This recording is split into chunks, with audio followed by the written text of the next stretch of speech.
Бриэла и Кайри Джексон родились недоношенными 17 октября 1995 года. Они появились на свет за 12 недель до назначенного срока. Обе девочки весили всего около 900 граммов.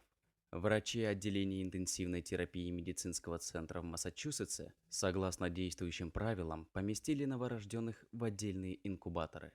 Отец дочерей Пол Джексон рассказывает про эти самые сложные моменты в его жизни. Врачи были с нами очень честны. Нам сказали, что в следующие 2-3 суток все может очень быстро измениться в худшую сторону.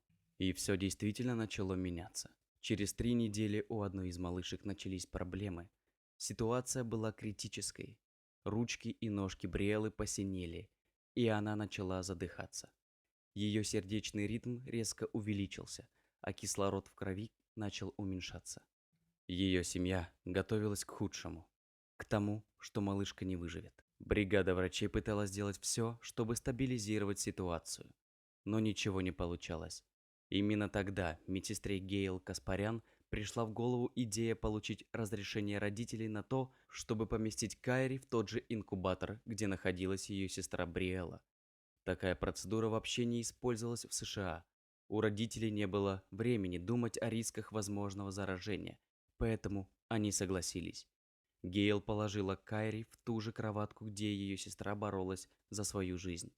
И тут случилось чудо. Бриэла подползла к сестре, и ее сердцебиение начало возвращаться к норме. Через несколько минут ее состояние в целом начало стабилизироваться.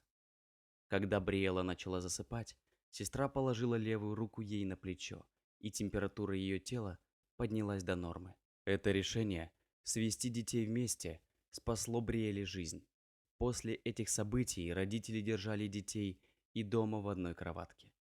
И состояние маленькой Бриэлы продолжало улучшаться. Родители признались, что даже спустя 5 лет дети все еще спали в одной кроватке. Это красивое объятие Кайри привлекло внимание не только средств массовой информации, но и повлияло на практическую медицину. Для преждевременно рожденных близнецов, тройняшек и четверняшек стали практиковать помещение всех детей в одном инкубаторе. С тех пор врачи выходили более 100 пар недоношенных детей в одном инкубаторе, и ни о каком заражении, которого в теории так боялись, ни разу не сообщалось. Объятие Кайри доказало всему миру взрослых, насколько важен телесный контакт после родов. Вот такая удивительная история. Дорогие друзья, если вам понравилось видео, то ставьте лайк, а также подписывайтесь на наш канал, где найдете еще много интересных видео. А если у вас или у ваших знакомых есть интересные истории, то присылайте их нам. Мы обязательно расскажем про них в следующем видео. Почта указана в описании. До новых встреч!